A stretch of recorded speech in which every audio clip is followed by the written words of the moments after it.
Assalamu alaikum students. Now we'll move on to the exercises of this chapter. The exercise 1 is there on the board and it's very simple. The answer is very simple. We have already discussed and I've already explained you in my previous lectures. Now let's move on. What does exercise number 1 says? It says that how many aspects of life has been covered in the text.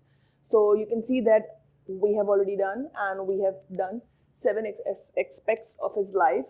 So basically it was a complete package, and you have learned everything about Shah Latif in a very easy and simple way. So there were 7 aspects of his life. And the question B, it says that list all these aspects in the notebook. So the first aspect is about the background and family, where we learned about where he migrated from and what was the name of his father. And the second aspect talks about how did the name Bhit, that how and why do you call him Bhitai? Because he left his home and he started living at a mound near his home for the rest of his life.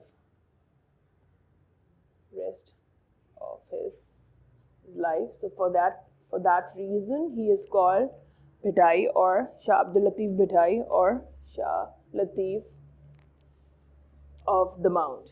The third aspect talks about his early life and educated. It talks about his first teacher, Nur Muhammad, and it also tells that he was actually self-educated, self-taught, self-built, you can say that. The fourth aspect talks about his married life and how he became restless and moved on towards after the death of his wife, move on towards the spiritual path.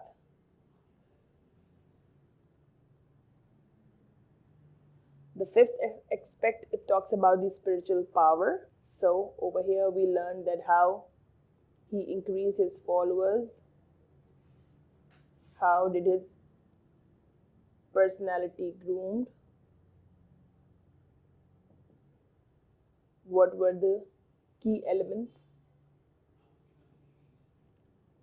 in his personality.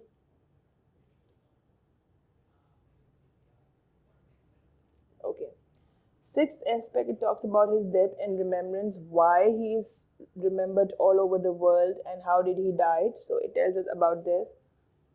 His beautiful and kind nature, kind and gentle nature, which can be reflected in his poetry. His personality.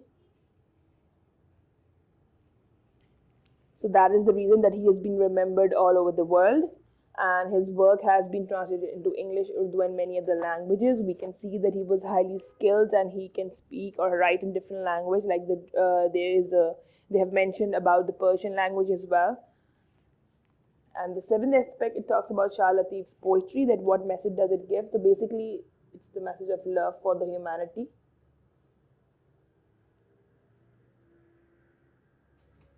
And it also tells about that he was a quite learned person, as we can see that he had mentioned different regions in his poetry, including Istanbul, Sri Lanka.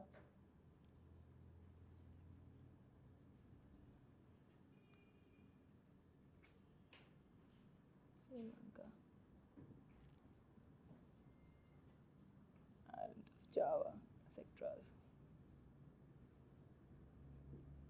So you can see that we have covered all the 7 aspects, and the exercise number 1 is completed. It tells and it talks about the text, the form of the text in which it is written.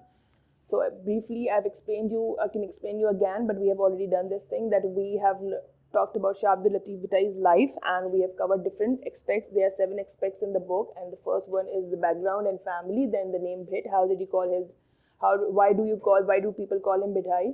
Then there's early life and his education, then youth, then how did he have or why did he have the spiritual powers, and how did he die and why people all over the world remember him. And then the last one is what does his poetry and his teaching portrays.